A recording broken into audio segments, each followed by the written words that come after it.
Je suis donc concepteur-développeur informatique. Mon métier consiste à, selon les besoins des clients, développer des logiciels spécifiques, c'est-à-dire architecturer un logiciel, donc définir son fonctionnement interne et le codage en lui-même de l'application, c'est-à-dire taper des lignes de code au clavier pour faire fonctionner ce logiciel. Le site web Ornicar a été développé selon le principe de l'architecture en 3 tiers, c'est-à-dire un tiers de présentation, un tiers d'objets métiers, ce qu'on appelle la business layer, et un tiers de couche d'accès aux données. Donc on a d'un côté le portail web qui est global à tout le monde et à côté une possibilité de développement spécifique selon les besoins du client. Dans mon métier, j'aime beaucoup la liberté qu'on me laisse pour effectuer tous les choix, notamment de conception, et la liberté au niveau de l'imagination pour pouvoir créer des solutions intuitives, utilisables et agréables pour les clients. Il y a toujours des choses à inventer, à améliorer, et toujours des solutions à proposer aux divers clients.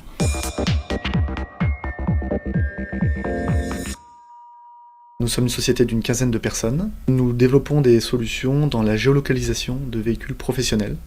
Donc on s'adresse à des entreprises qui ont des véhicules sur le terrain et on leur permet de gagner en visibilité sur le déplacement de leurs véhicules et dans l'optimisation de leur tournée. Ce qu'on vend à nos clients, on l'applique nous-mêmes en interne, c'est-à-dire que nos véhicules sont équipés de nos systèmes de géolocalisation, ce qui nous permet également donc, de rationaliser les kilométrages qui sont effectués par nos véhicules. Donc ça va également dans ce sens-là de réduire sensiblement notre poste de dépense en termes de déplacement et forcément tout ce qui est lié au niveau de l'économie durable. On suit effectivement des guides de bonnes pratiques, notamment pour améliorer les différents algorithmes, utiliser le moins possible les équipements qui sont très consommateurs, comme les lecteurs DVD, les disques, et donc travailler le plus possible sur des éléments qui consomment peu.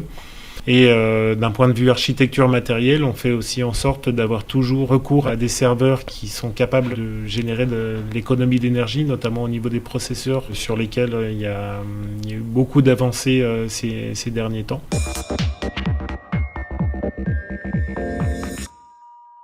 Par une sensibilisation quotidienne dans le geste professionnel qu'on leur apprend.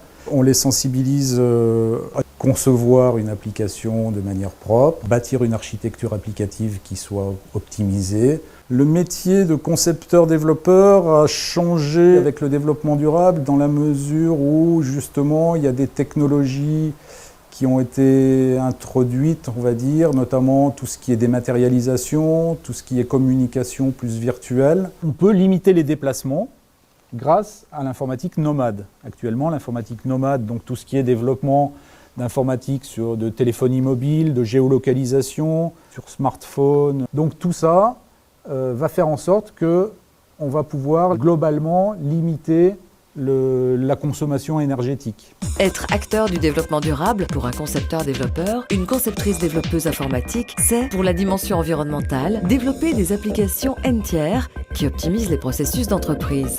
C'est développer des composants intégrés à l'informatique nomade afin d'optimiser du temps et minimiser les transports. Pour la dimension économique, c'est appliquer une démarche qualité en appliquant les design patterns. C'est optimiser l'architecture de l'application pour assurer la sécurité des données numériques. Être acteur du développement durable, pour la dimension sociale, c'est appliquer les directives WCAG pour rendre les sites web accessibles aux malentendants et aux malvoyants. C'est communiquer dans un contexte professionnel en utilisant les nouvelles technologies.